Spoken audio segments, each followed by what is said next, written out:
Hi guys, कैसे हैं।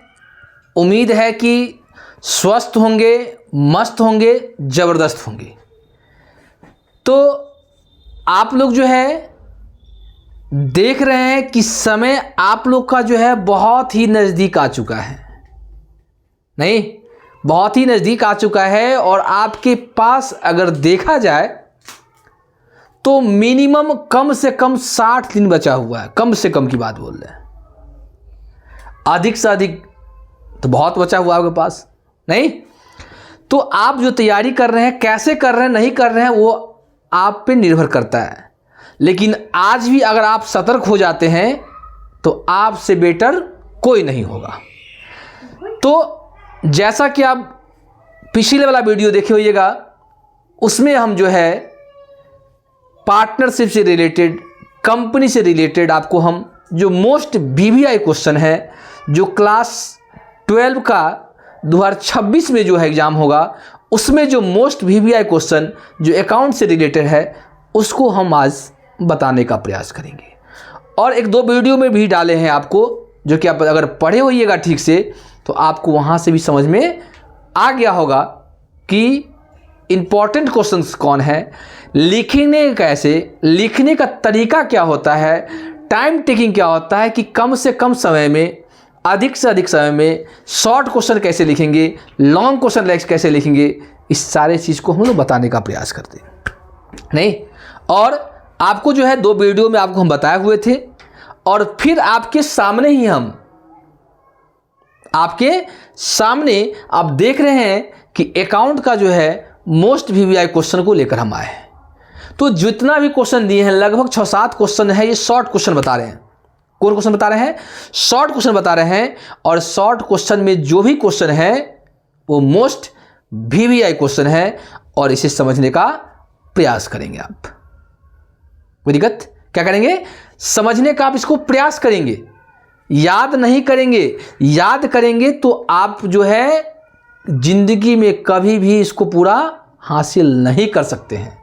इसलिए याद नहीं करेंगे, समझने का प्रयास करेंगे। तो चलिए, पहला क्वेश्चन है कॉल्स इन एडवांस। क्या है? Calls in advance. एडवांस की बात बोलते हैं। एडवांस को हम लोग हिंदी में अग्रिम बोलते हैं। क्या बोलते हैं? अग्रिम कहते हैं। अब अग्रिम क्या होता है? जैसा कि आप कहीं ना कहीं तो पढ़ रहे होंगे कि नहीं पढ़ रहे हैं। अगर पढ़ते होंगे तो वहाँ पे आपके जो गुरुजी हैं, आपको हो सकता है कि नवंबर चल रहा है तो नवंबर का पैसा ले लिए होंगे, हो सकता है दिसंबर का भी ले लिए होंगे, जनवरी का भी ले लिए होंगे, फरवरी का भी ले लिए होंगे। मतलब आपको पढ़ाने से पहले पैसा क्या करते हैं? वो ले लेते हैं। किस नाम से? एडवांस के नाम से। तो ये क्वेश्चन है कंपनी का क्वेश्चन है। किसका क्वेश्चन है? कंपनी में। कंपनी में क्या होता है कि कंपनी के द्वारा अपने शेयर होल्डर से, किससे? अपने शेयर होल्डर से बिना मांगे जो पैसा प्राप्त कर लिया जाता है, उसे कॉल्स इन एडवांस कहते हैं। क्या कहते हैं? कॉल्स इन एडवांस कहते हैं। हाँ, लिखेंगे कैसे? देखिए, वो बोल रहे हैं नहीं कि सर लिखेंगे कैसे। इसको लिखने के लिए ओरल अलग चीज होता है, रिटन अलग चीज होता है। रिटन के लिए हम लोग क्या करते हैं कि थोड़ा हम लोग वर्ड पे कंट्रोल करते हैं कि अगर मान लीजिए 2 नंबर का है तो कितने वर्ड में लिखेंगे, 5 नंबर का है तो कितने वर्ड में लिखेंगे। लिखेंगे कैसे? लिखिए, कॉल्स इन एडवांस एक ऐसी एडवांस होती है जिसके अंतर्गत कंपनी के द्वारा अपने शेयर होल्डर से बिना मांगे, क्या चीज? बिना मांगे जो पैसा प्राप्त कर लिया जाता है, उसे ही हम कॉल्स इन एडवांस कहते हैं। कोई दिक्कत यहां तक नहीं ना? तो पहला क्वेश्चन आपको ये हो गया, कॉल्स इन एडवांस। अब कॉल्स इन एरियर की बात करते हैं। किसका बात करते हैं? एरियर। एरियर को आप कहते हैं, हम लोग बकाया बोलते हैं, ड्यू बोलते हैं, अनपेड बोलते हैं। नहीं, ये क्या होता है? एरियर होता है। तो एरियर मतलब क्या होता है कि हम आपसे पैसा मांग रहे हैं और आप हमको अभी तक नहीं दिए हैं। नहीं, तो एरियर का जो है सब जगह, सब जो है, कहीं पे ड्यू लिखा जाता है, कहीं पे अनपेड लिखा जाता है। नहीं, तो एरियर का मतलब होता है कंपनी की भाषा में कि कंपनी के द्वारा अपने शेयर होल्डर से, किससे? कंपनी के द्वारा अपने शेयर होल्डर से पैसा मांगने के बावजूद भी, यानी पैसा मांगने के बाद भी अगर पैसा प्राप्त नहीं होता है क्या होता है, पैसा प्राप्त नहीं होता है, तो ऐसी दशा में, कौन दशा में, ऐसी दशा में उसे हम क्या बोलते हैं, कॉल्स इन एरियर बोलते हैं। बताइए यहां तक कोई समस्या है तो बताइए, किसी प्रकार का कोई दिक्कत है, किन्हीं को दिक्कत है तो बताइए कि कॉल्स इन एरियर में किन्हीं को दिक्कत है नहीं ना। चलिए अब मान लीजिए कि कॉल्स इन एरियर हो गया, कॉल्स एडवांस हो गया। अब कहता है साझेदारी से आप क्या समझते हैं। सिंपल सी बात है, नहीं जिंदगी भर हम लोग सब पार्टनर करते रहते हैं, नहीं चाहे वो पार्टनर किसका, मोबाइल देखने का पार्टनर हो, चाहे खाने का पार्टनर हो, नहीं चाहे सोने का पार्टनर हो, चाहे रूम पार्टनर हो, नहीं बहुत सारा पार्टनर होता है। लेकिन हमको पार्टनर को उससे समझना है कि पार्टनरशिप में क्या होता है। तो हम लोग पढ़ते हैं कि अपने कॉमर्स में आएंगे, कॉमर्स में पार्टनरशिप क्या होता है। तो जैसा कि आपको आपके गुरु के द्वारा बताया गया होगा, आपके सीनियर के द्वारा बताया गया होगा, या आप खुद से पढ़े होंगे कहीं ना कहीं से, तो वहाँ पे आप देखिए कि पार्टनरशिप में 2 या 2 से अधिक व्यक्ति, कितना, 2 या 2 से अधिक व्यक्ति आपस में मिलकर क्या कर मिलकर किसी भी व्यवसाय को करने के लिए क्या करते हैं, सहमति बनाते हैं। फिर से बताएं, कोई दिक्कत नहीं। जब 2 या 2 से अधिक व्यक्ति मिलकर किसी भी व्यवसाय को चलाने के लिए आपस में क्या करते हैं, समझौता करते हैं।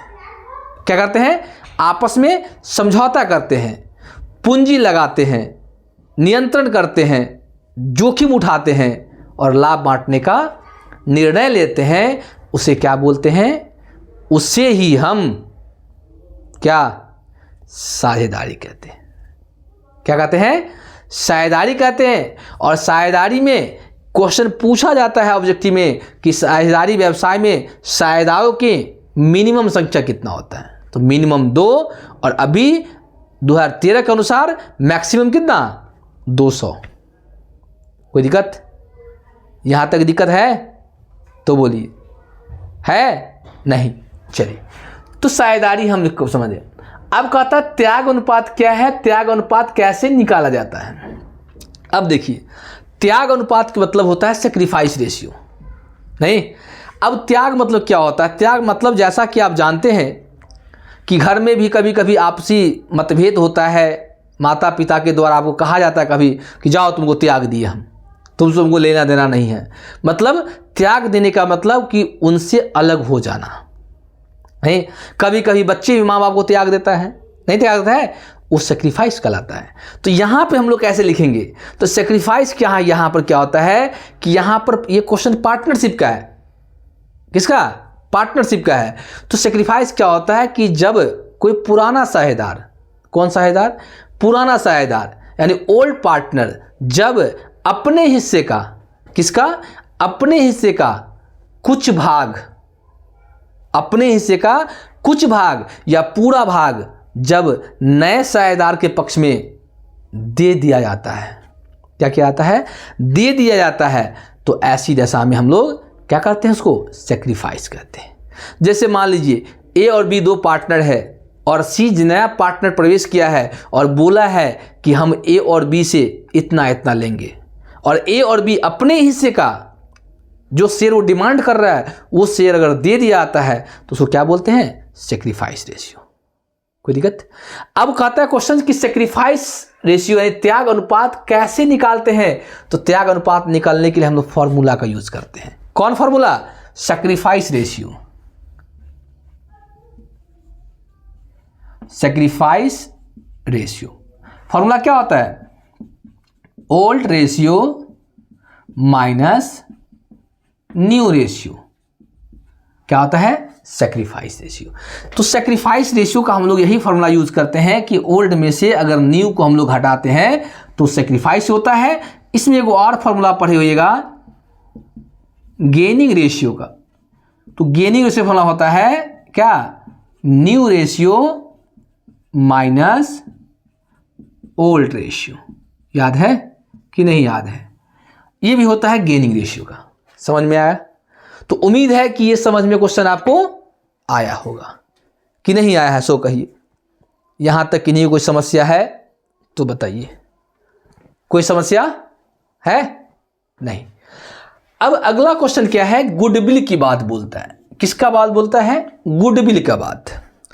जैसा कि आप जानते हैं कि हम पिछले क्लास में आपको हम बताए थे कि गुडविल का अकाउंटिंग स्टैंडर्ड 10 होता है और इंस्टीट्यूट ऑफ चार्टर अकाउंटेंट के द्वारा गुडविल 10 में और 16 के तहत बताया गया था कि किसको एसेट्स में, किस एसेट्स को इनकम माने और किस एसेट्स को एक्सपेंस माने। नहीं, तो यहां बोला है कि गुडविल का मूल्यांकन सबसे कब होता है, मतलब गुडविल का बात कब होगा। तो ध्यान देंगे कि गुडविल की आवश्यकता की बात बोले तो गुडविल आवश्यकता कब होता है? जब कोई पार्टनर साझेदारी व्यवसाय में प्रवेश करता है, जब कोई पार्टनर साझेदारी व्यवसाय से रिटायर करता है, या जब कोई पार्टनर क्या होता है, उसका मृत्यु हो जाता है, या अगर मान लीजिए उस व्यवसाय का प्रॉफिट शेयरिंग रेशियो अगर चेंज करना होता है, परिवर्तन करना होता है, तो ऐसी दशा में क्या होता है? गुडविल की आवश्यकता होता है। समझ में आया? कोई दिक्कत नहीं। तो ये हो गया आपको गुडविल। अगला क्वेश्चन है कि आय व्यय खाता। आय व्यय खाता, आय व्यय खाता को हम लोग बोलते हैं इनकम एंड एक्सपेंडिचर अकाउंट। जैसा कि हम बोले क्या, income, income and expenditure account, और जैसा हम बोले वैसा हम लोग नहीं किए। क्या किए? देख लीजिए। अगर आप इनकम एक्सपेंडिचर अकाउंट अगर बनाइएगा तो आपको ये फॉर्मेट देखने को मिलेगा। इधर मिलेगा डॉक्टर साहब यानी डेबिट, इधर कंपाउंडर साहब यानी क्रेडिट, 2 होगा, बाई होगा। यहां क्या लिखते हैं? एक्सपेंडिचर अमाउंट, इनकम अमाउंट होता है। उसके बाद हम लोग यहां टोटल कर लेते हैं। क्या कर लेते हैं? टोटल कर लेते हैं, टोटल कर लेते हैं। समझ में आया? अब देखिए, अब थोड़ा ध्यान दीजिए, ये तो फॉर्मेट होता है। क्वेश्चन क्या कर, आय व्यय खाता से आप क्या समझते हैं? तो सिंपल सी बात, आय व्यय खाता से एक ऐसी खाता से होती है जिसके अंतर्गत यह एक प्रकार का नॉमिनल अकाउंट है। कौन अकाउंट है? ध्यान से देंगे, यह कौन अकाउंट है? नॉमिनल अकाउंट है। और इसमें जब आय व्यय खाता, इनकम एक्सपेंडिचर अकाउंट जब हम बनाते हैं तो इसमें 2 साइड होते हैं, एक डेबिट साइड, दूसरा क्रेडिट साइड। कितने साइड? डेबिट साइड, एक डेबिट साइड, दूसरा क्रेडिट साइड। जब डेबिट साइड में यानी एक्सपेंडिचर साइड में सारे खर्चे को हम कहां डालते हैं? एक्सपेंडिचर में डालते हैं। कहां डालते हैं? जितना मेरा खर्चा होता है सारे को कहां डालते हैं? एक्सपेंडिचर से डालते हैं।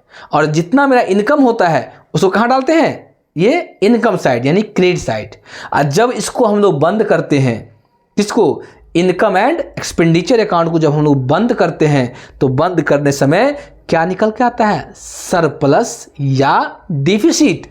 सरप्लस मतलब अत्यधिक, डिफिसिट मतलब कमी। अब देखिए, इधर इनकम है, इधर एक्सपेंस है। इनकम ज़्यादा और खर्चा कम तो प्लस में आएगा यानी सरप्लस आएगा। खर्चा ज़्यादा, इनकम कम तो डिफिसिट में आएगा। समझ में आ रहा है क्या? नहीं समझ में आ रहा है? अच्छा, समझ में आया? कोई दिक्कत नहीं ना? तो ऐसे ही लिखेंगे हम लोग, क्योंकि कोई भी चीज़ को अगर थ्योरी बनाते हैं तो हम लोग प्रैक्टिकल के साथ को अगर लेकर चलेंगे तो आपको थ्योरी दिखने में क्या हो जाएगा? आसान हो जाएगा। चलिए देखिए, एक बार देखिए, आगे बढ़ते हैं हम लोग। देख लीजिए, कोई दिक्कत नहीं, किन्हीं को अगर समस्या नहीं है तो कोई बात नहीं है। चलिए, ये हो गया। अब है लाभ हानि खाता क्या है। अब लाभ हानि खाता क्या है? ये मतलब ये नहीं मतलब ई खाए वाला ना। लाभ हानि खाता मीन्स इसको हम लोग बोलते हैं प्रॉफिट एंड लॉस अकाउंट। क्या बोलते हैं? Profit and loss account. मान लीजिए इसी को हम लिख देते हैं प्रॉफिट एंड लॉस अकाउंट। इसको अभी भूल जाइए, इनके एक्सपेंडिचर को भूल जाइए। यहाँ होगा क्या? पार्टिकुलर। क्या होगा? पार्टिकुलर। इसमें भी होगा पार्टिकुलर। 2/2 होता ही है, डेबिट क्रेडिट होता ही है। अब समझिए कि प्रॉफिट लॉस अकाउंट की बात, यह प्रॉफिट लॉस अकाउंट किसे कहते हैं? तो जैसा कि आप पढ़े होइएगा क्लास 11th में, 11th में पढ़े होंगे तो गुरुजी आपको पढ़ाए होंगे कि फाइनल अकाउंट बाबू पढ़ना है। फाइनल अकाउंट का चैप्टर लंबा होता है, जिसमें trading account, profit loss account, manufacturing account और बैलेंस शीट हम लोग पढ़ते हैं। पढ़े होंगे, अगर पढ़े होंगे आप तो कोई दिक्कत। तो आप जो प्रॉफिट लॉस अकाउंट है, तो प्रॉफिट लॉस अकाउंट के प्रकार का क्या होता है, यह भी एक प्रकार का नॉमिनल अकाउंट होता है। कौन अकाउंट होता है? Nominal account. कौन? प्रॉफिट लॉस अकाउंट भी होता है, यह एक प्रकार का नॉमिनल अकाउंट होता है। कौन अकाउंट होता है? Nominal account. इसमें भी दो साइड होता है, एक डेबिट साइड, दूसरा क्रेडिट साइड। डेबिट साइड में 2 होता है, क्रेडिट साइड में बाई होता है। अब डेबिट साइड में क्या डाला जाता है? क्या डाला जाता है कि डेबिट साइड में मेरा जो है इनडायरेक्ट एक्सपेंस। कौन एक्सपेंस? इनडायरेक्ट। किसके डेबिट में? प्रॉफिट लॉस के डेबिट साइड में इनडायरेक्ट एक्सपेंस को डाला जाता है और क्रेडिट साइड में इनडायरेक्ट इनकम को डाला जाता है। बात समझ रहे? कोई दिक्कत? और जब हम लोग प्रॉफिट लॉस अकाउंट को बंद करते हैं, क्लोज करते हैं, तो ऐसी दशा में हमको क्या मिलता है? या तो नेट प्रॉफिट आता है या तो नेट लॉस आता है। और ध्यान देंगे, यही नेट प्रॉफिट एंड लॉस को हम लोग कहाँ ले आते हैं? बैलेंस शीट में ले आते हैं। और बैलेंस शीट में कैपिटल में नेट प्रॉफिट को जोड़ देते हैं और नेट लॉस को घटा देते हैं। समझ में आ रहा है? कोई दिक्कत? किन्हीं को किसी प्रकार का समस्या है? नहीं। तो फिर बताएं ना, तो समझ में आया? चलिए, अब लास्ट क्वेश्चन है कि निजी कंपनी क्या है। कौन कंपनी? निजी कंपनी क्या है? तो जैसा कि आप देख रहे हैं, वर्ड से स्पष्ट है। किससे? वर्ड से स्पष्ट है कि निजी मतलब अपना होता है। क्या होता है? अपना होता है। और जब अपना की बात अपना ही करते हैं, नहीं करते हैं? तो निजी कंपनी में क्या होता है कि निजी कंपनी में नहीं, कोई भी अगर निजी कंपनी स्टार्ट करते हैं तो उनमें मिनिमम 1 लाख रुपया होना चाहिए। कितना लाख? 1 लाख। या जो अधिनियम के द्वारा, जो कानून के द्वारा जो डिसीजन किया गया है, वही क्या कहलाता है? निजी कंपनी कहलाता है। कोई दिक्कत है यहां तक? किन्हीं को परेशानी है इस क्वेश्चन में तो बताइए। है? नहीं।